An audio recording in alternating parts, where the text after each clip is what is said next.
2 برس قبل مرکزی سرکار نے جموں اور سری نگر کے لیے ایمز کا قیام عمل میں لانے کا باضابطہ اعلان کیا اور گزشتہ 1 برس سے یہاں اونتی پورہ میں اس ہسپتال میں دیوار بندی کا کام چل رہا ہے۔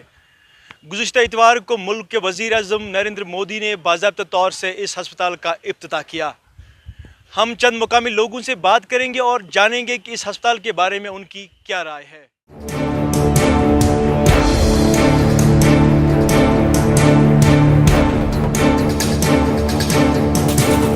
ان کو مدد پہنچنے والی ہے۔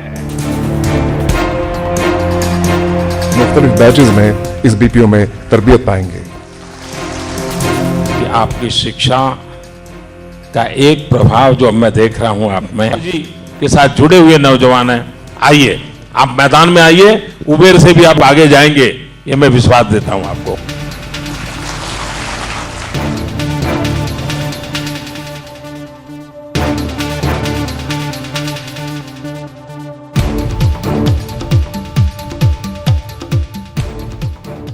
جو ایمز بن رہا ہے یہ جلد از جلد بننا چاہیے، کیونکہ کشمیر میں بہت ساری پرابلم ہے ہیلتھ ایشوز کے ریلیٹڈ۔ جو روڈ ہے، کنیکٹیوٹی جو آؤٹ سائڈ اسٹیٹ ہے، اس کا بہت بڑا مسئلہ رہتا ہے۔ ابھی بارش ہوتی ہے تو روڈ بند ہوتا ہے۔ اگر یہاں پہ یہ سٹارٹ ہوتا تو اس سے کشمیر کے لوگوں کے لیے بہت ہی بڑی بات ہوتی۔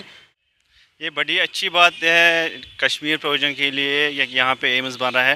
ہمیں یہاں پہ ہیلتھ سیکٹر میں بہت ساری پرابلمز ہیں، تو شاید اس سے تھوڑا ریلیف ملے گا لوگوں کو۔ اس میں ایک فاسٹ ٹریک میں ایک کام چلنا چاہیے۔ چھوٹی چھوٹی پرابلم ہوتی ہیں، ان کے لیے بھی باہر جانا پڑتا ہے، تو یہ تو اوبیسلی اچھی چیز ہے کشمیر کے لوگوں کے لیے۔ ایمز کا قیام، اس میں جتنے بھی کنسٹرکشن اینڈ دیگر جتنے بھی ایشوز ہیں ان کو حل کیا جائے۔ سٹیزن آف ساؤتھ کشمیر اور اس علاقے کے ایشوز دیکھ کے میں چاہتا ہوں کہ ایمز کا قیام جلد سے جلد عمل میں لایا جائے، اور یہ ایک بہت ہی خوش آئین بات ہے۔